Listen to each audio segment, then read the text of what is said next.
में हुए खूनी संघर्ष में मां बेटे की मौत हो गई, जबकि 3 अन्य गंभीर रूप से घायल हो गए। घायलों को इलाज के लिए अजमेर के जवाहरलाल नेहरू अस्पताल में भर्ती करवाया गया है। सूचना मिलने के बाद बिनाई थाना पुलिस मौके पर पहुंची। कुछ देर में एफएसएल की टीम भी मौके पर पहुंचकर सबूत जुटाएगी। घटना के बाद मौके से आरोपी फरार हो गया। बताया जा रहा है कि आरोपी अमरचंद ने अपनी ही मां और भाई की हत्या की है। वारदात किस कारण से हुई, पुलिस अब इसकी तफ्तीश कर रही है।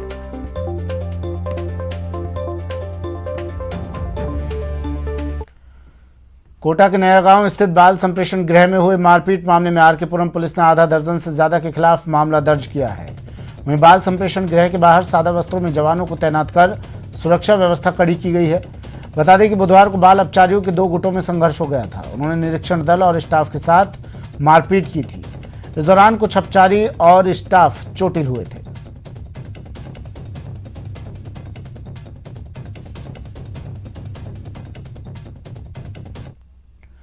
अजमेर के कचहरी रोड स्थित निजी फाइनेंस कंपनी के दफ्तर में आज सुबह अचानक आग लग गई। इसमें सारा सामान जलकर खाक हो गया। सूचना मिलते ही मौके पर दमकल की 4 गाड़ियां पहुंची और करीब आधे घंटे की मशक्कत के बाद आग पर काबू पाया। आग लगने का कारण शॉर्ट सर्किट बताया जा रहा है।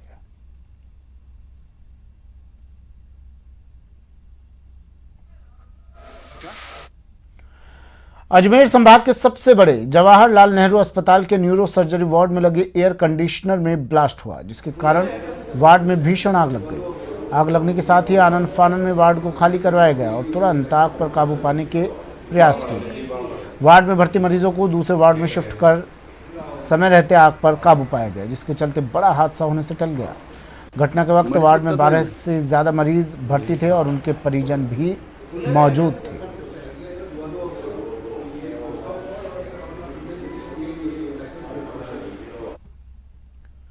आज विश्व स्वास्थ्य दिवस है, लेकिन बाड़मेर के जिला अस्पताल में मरीजों की जान से खिलवाड़ हो रहा है। अस्पताल प्रशासन की लापरवाही की पोल खोलती ये शर्मनाक तस्वीर देखिए।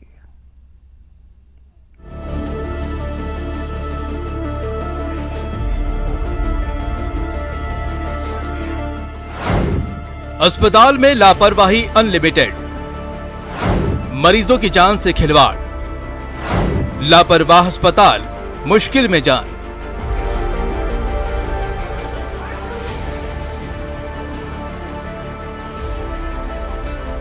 देख लीजिए लापरवाही के इंतहा।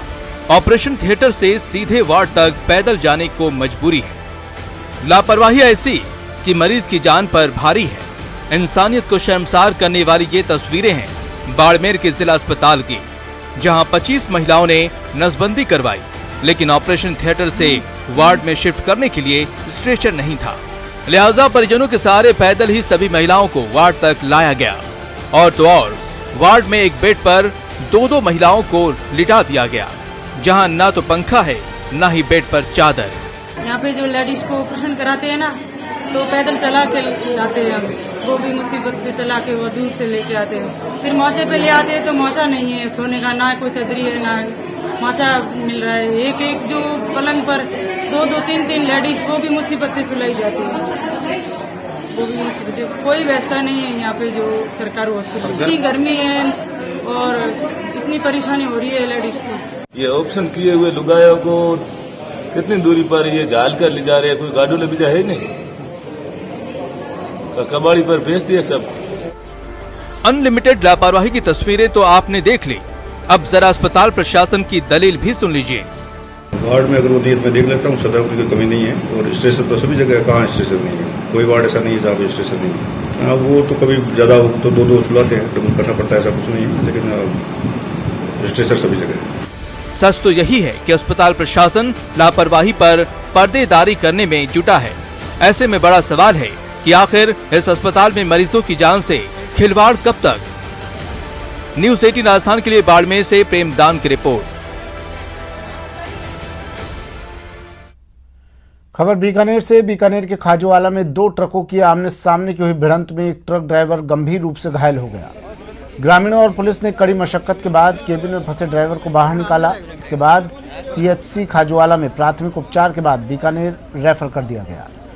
सड़क हादसे के बाद वाहनों का लंबा जाम लग गया। पुलिस ने मौके पर पहुंचकर जाम खुलवाया। फिर पुलिस ने पीछा कर दूसरे ट्रक को पकड़ लिया, लेकिन ट्रक ड्राइवर मौके से भाग गया। पुलिस ने दोनों ट्रकों को जब्त कर लिया है।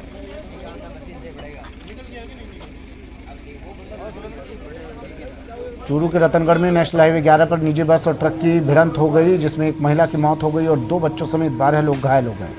घायलों को एम्बुलेंस और निजी साधनों से अस्पताल में भर्ती कराया गया, जहां पर एक की हालत गंभीर होने पर उसे हायर सेंटर रेफर कर दिया।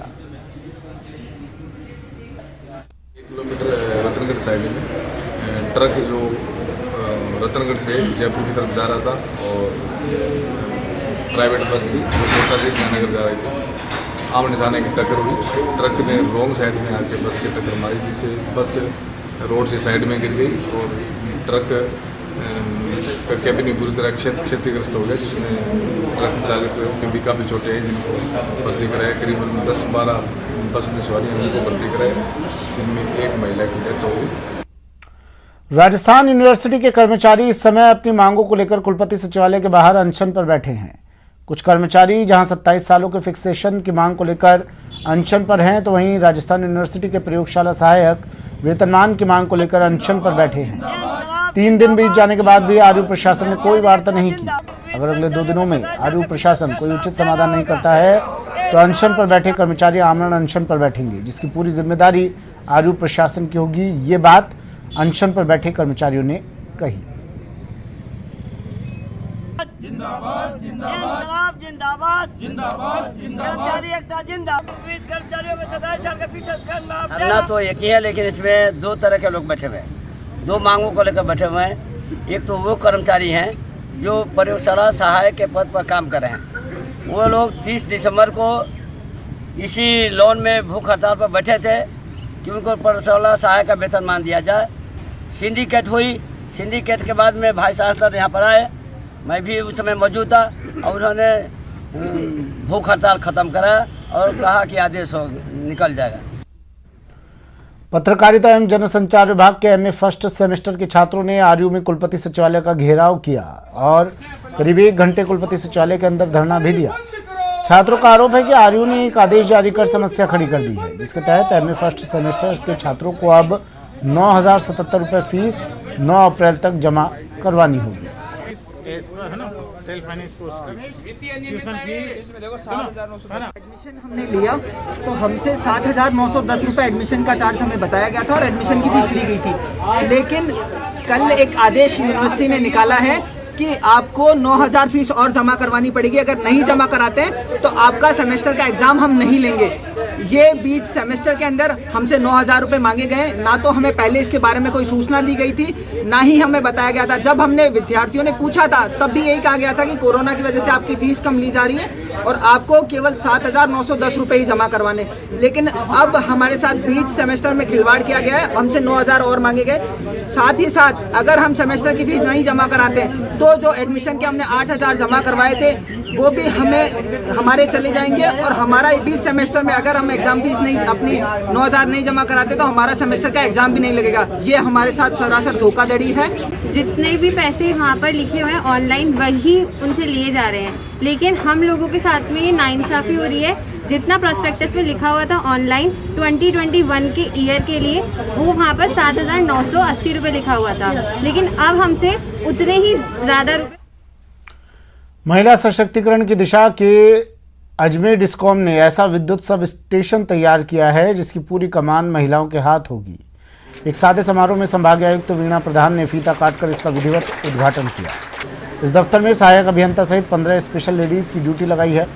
बता दें कि अजमेर डिस्कॉम के मदार सब डिवीजन के अधीन करीब 40,000 उपभोक्ता आते हैं। सशक्तिकरण को बढ़ावा देने के लिए जो हमारे माननीय प्रबंध निदेशक महोदय ने ये जो निर्णय लिया है कि ये पूरा उपखंड जो है महिलाओं द्वारा संचालित किया जाएगा, तो ये मैं इसे अपने आप में बहुत बड़ा हम पर एक दायित्व मानती हूँ और हम जितनी भी महिला अधिकारी और कर्मचारी हैं वो इस जिम्मेदारी को निभाने के लिए पूर्ण रूप से तैयार हैं। राजस्थान सरकार या इंडियन गवर्नमेंट के जो महिला सशक्तिकरण वाले प्रोसेस को लेते हुए हमारे MD साहब ने ये एक विजन तैयार किया कि महिलाओं के लिए पूरा महिलाओं के नाम से एक सेक्टर ही तैयार कर देना। बहुत बड़ा सब डिवीज़न है, 39,000 कंज्यूमर्स हैं, उनको संभालने के लिए सारी महिलाएं उन्होंने एक तरफ, सारी बहुत एक्सपर्ट महिलाएं हैं हमारे पास। विद्युत विभाग का यह ऑफिस सारी महिलाओं के द्वारा चलाया जाएगा और मैं सोचती हूँ कि महिलाएं अपने आप में बहुत सक्षम होती हैं और बहुत सुदृढ़ होती हैं, तो इस तरह से सारी महिलाओं से मिलके ये जो एक इतना अच्छा कार्य किया जा रहा है, मैं सोचती हूँ ये सभी लोग इसके लिए शुभकामनाओं के पात्र हैं, साधुवाद के पात्र हैं। अलवर में किन्नरों ने जब नोटों की बारिश लाखों का सोना लुटाना शुरू किया तो देखने वालों के होश उड़ गए। अब तक जिन लोगों ने इन्हें रुपए मांगने के लिए हाथ फैलाते देखा है, उनके लिए ये रईसी किसी फिल्म से कम नहीं थी। दरअसल अलवर के मंगल परिणय में अखिल भारतीय किन्नर सम्मेलन चल रहा है। इस 10 दिवसीय कार्यक्रम में करीब 1 से सवा करोड़ रुपए खर्च किए जा रहे हैं। ये खर्च राजस्थान और उत्तर प्रदेश के किन्नरों के करीब 65 थोक आपस में बांटकर कर रहे हैं। इस सम्मेलन में देश के अलग अलग राज्यों से 3000 से अधिक किन्नर आए हैं। बुधवार को ऐतिहासिक त्रिपोलिया महादेव मंदिर में किन्नर समाज की ओर से पूजा अर्चना की गई और फिर गंगा जल से अभिषेक किया गया। इस दौरान किन्नरों की देवी की भी पूजा की गई। किन्नर सम्मेलन के दौरान एक ब्राह्मण बेटी को गोद लेकर उसकी शादी की विदाई की रस्म की गई और इसी रस्म के दौरान किन्नरों ने जमकर नोटों की बारिश की।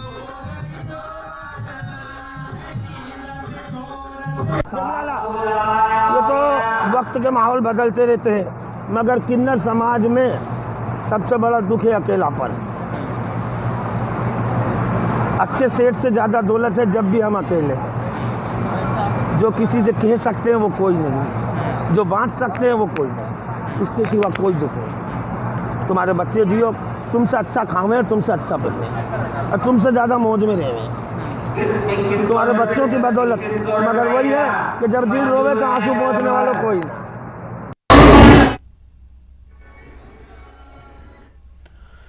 22 मार्च को एक बच्ची का जन्म फ्लाइट में होता है। दुनिया भर में सुर्खियां बनती है।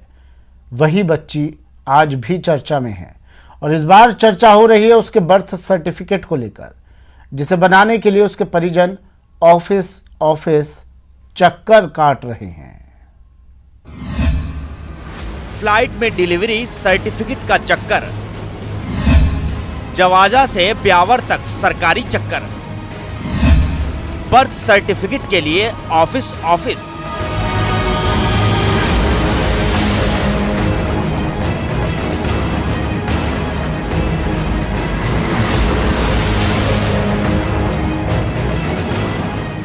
याद है ना, 22 मार्च 2021 की तस्वीर है, जब हैदराबाद से जयपुर आने के दौरान एक बच्ची का जन्म 33,000 फीट की ऊंचाई पर इंडिगो की फ्लाइट में हुआ। तस्वीरें वायरल हुई। इस बच्ची को दुनिया भर से आशीर्वाद भी मिला। इंडिगो की तरफ से तो इस बच्ची को आजीवन फ्री में यात्रा की सौगात भी मिली। लेकिन आज इसी बच्ची के बर्थ सर्टिफिकेट के लिए अजमेर के रहने वाले इसके माता पिता ऑफिस के चक्कर लगाने को मजबूर हैं। और मैं जेवाजा हॉस्पिटल में एडमिट करवाया था। उसमें मेरे को जेवाजा हॉस्पिटल से मेरे को पर्चे दिया था। मैं पर्चे लेके सूरजपुरा मेरा पोस्ट में गया था। पोस्ट वाला बोला जेवाजा जाओ, जेवाजा हुआ डिलीवरी, जेवाजा जाओ। और दूसरे आदमी तो बोलता जयपुर फ्लाइट में हुआ तो फ्लाइट में जाके जयपुर जाके बनाना पड़ेगा। मेरे को 3-4 दिन हो गए इधर से इधर घूमते हुए, अभी तक मेरे बच्चे का जन्म पत्र नहीं बना। और मेरे को जेवाजा पूछ गया तो जेवाजा से बोला पंचायत से बनेगा, पंचायत बोला वहाँ से बनेगा। 22 मार्च को इंडिगो की फ्लाइट से ललिता हैदराबाद से जयपुर आ रही थी। इसी दौरान फ्लाइट में ललिता को प्रसव पीड़ा हुई। इंडिगो क्रू मेंबर्स और ऑन बोर्ड डॉक्टर की मदद से सफल डिलीवरी करवाई। ललिता ने 33,000 फीट की ऊंचाई पर बच्ची को जन्म दिया। अब बच्ची के बर्थ सर्टिफिकेट बनने में मुश्किल आ रही है। नियमों में जटिलता की वजह से जन्म प्रमाण पत्र बनने में देरी हो रही है। बच्ची के परिजन जवाजा से ब्यावर का चक्कर लगा रहे हैं, लेकिन अभी तक बच्ची का जन्म प्रमाण पत्र नहीं बन पाया है। बड़े कम ही मौके होते हैं जब किसी का जन्म फ्लाइट में हो। ये बच्ची खुशनसीब है, उसे जीवन भर फ्री में फ्लाइट में सफर करने का अधिकार मिल गया है। लेकिन उसे जीवन के सबसे बड़े अधिकार यानी बर्थ सर्टिफिकेट देने में सरकारी विभाग टाल मटोल कर रहा है। सरकारी विभाग की संवेदनहीन व्यवस्था इस बच्ची के परिवार के लिए मुश्किल पैदा कर रही है। अजमेर से न्यूज़ 18 के लिए चंद्रशेखर की रिपोर्ट। आसिफ मेरे सहयोगी हमारे साथ फोन लाइन पर जुड़ गए हैं। आसिफ, काफी वक्त पहले एक सीरियल आता था ऑफिस, लगता था वो नाट्य रूपांतरण है, लगता था वो सिर्फ एक मजाकिया सीरियल है, लेकिन अब ये कहानी देखकर लग रहा है कि वास्तविकता को नाट्य रूपांतरित किया जाता था उसमें।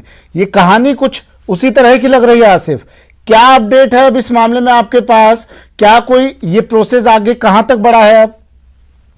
सुमित, दरअसल airport authority, Jaipur airport authority ने अपने हाथ खड़े कर दिए हैं। हमारी एयरपोर्ट डायरेक्टर जे.एस. बल्हारा से बातचीत हुई। उन्होंने कहा कि एयरपोर्ट अथॉरिटी के पास ऐसे कोई अधिकार नहीं है जिसके अधीन जो है वो किसी बच्चे को इस तरीके का सर्टिफिकेट या लिखित में किसी तरीके का कोई कागज दिया जाए। ये जिम्मेदारी एयरलाइंस की बनती है। जब एयरपोर्ट डायरेक्टर के कहने के बाद में हमने एयरलाइंस से बात की तो जयपुर इंडिगो एयरलाइंस ने कहा कि हमारा हेड ऑफिस गुड़गांव है, गुड़गांव का हेड ऑफिस तय करेगा। और जब दोनों का जो कंक्लूजन निकलता है वो ये निकलता है कि दोनों को ही इस बारे में नियमों की जानकारी नहीं है। दोनों ही इस बात से अनभिज्ञ हैं कि ऐसी स्थिति के अंदर अगर बच्चा ऑन बोर्ड या फ्लाइट में अगर प्रसव होता है तो ऐसे में किस तरीके के जो है वो लिखित कागजात दिए जाएं, डॉक्यूमेंट्स दिए जाएं। दोनों जगह बात करने के बाद में एक बात बहुत वाज़ेह तौर पर साफ हुई सुमित, कि इन नियमों की जानकारी नहीं होने की वजह से अब बच्चे को सर्टिफिकेट मिलने में काफी दिक्कतों का सामना करना पड़ रहा है। इंडिगो जिस फ्लाइट के अंदर इस बच्चे का प्रसव हुआ था, इंडिगो एयरलाइंस जो जयपुर है, जो यहां पर उनके अधिकारी बैठते हैं, उन्होंने कहा कि हम बोलने के लिए ऑथोराइज नहीं है, हमारा हेड ऑफिस गुड़गांव है, गुड़गांव हेड ऑफिस तय करेगा कि इस बच्चे को किस तरीके। जब हमने गुड़गांव हेड ऑफिस में बात की तो उन्होंने कहा इस बारे में हमें भी नियमों की जानकारी नहीं है। हैरानी की बात है सुमित की इतने बड़े अधिकारी, इतनी बड़ी एयरलाइंस, इतना बड़ा एयरपोर्ट अथॉरिटी, किसी को इस बारे में नियमों की जानकारी नहीं है। यह अपने आप में बहुत चौंकाने वाली बात है। ठीक है, हो सकता है आसिफ अनूठा मामला हो, ये थोड़ा जटिलताएं हो इसमें, लेकिन जानकारी ना होना ये सवाल खड़ा करता है। आपकी जिम्मेदार लोगों से बात हुई, क्या कह रहे हैं, कितना वक्त और लगेगा? काम तो होना है, आज नहीं तो कल। वक्त कितना और कब तक और चक्कर लगाने पड़ेंगे इन माता पिता को? सुमित बिल्कुल सुमित, न्यूज 18 राजस्थान पर इस खबर को प्रमुखता से उठाने के बाद में न केवल इंडिगो प्रशासन हरकत में आया बल्कि जयपुर एयरपोर्ट अथॉरिटी भी हरकत में आई है। किताबें खंगाली जा रही हैं, सारे कागजात खंगाले जा रहे हैं, नियम खंगाले जा रहे हैं कि इस मामले में क्या किया जा सकता है, क्योंकि न्यूज 18 राजस्थान लगातार इस खबर को प्रमुखता से उठा रहा है। और अब दोनों ही इंडिगो एयरलाइंस गुड़गांव जो हेड ऑफिस है वो नियमों को जांच रहे हैं, पुरानी किताबें सारी खंगाल रहे हैं, कागज खंगाल रहे हैं, और एयरपोर्ट अथॉरिटी भी इस मामले में जानकारी जुटा रहा है कि इस बच्चे को किस तरीके के रिटर्न डॉक्यूमेंट्स देने की जरूरत है। ठीक है, शुक्रिया आसिफ तमाम जानकारी के लिए। आसिफ मेरे सहयोगी जयपुर से हमारे साथ फोन लाइन पर जुड़े। कब अब इस समस्या का समाधान निकलता है, देखना ये होगा। फिलहाल इतना ही, दीजिए इजाजत, नमस्कार।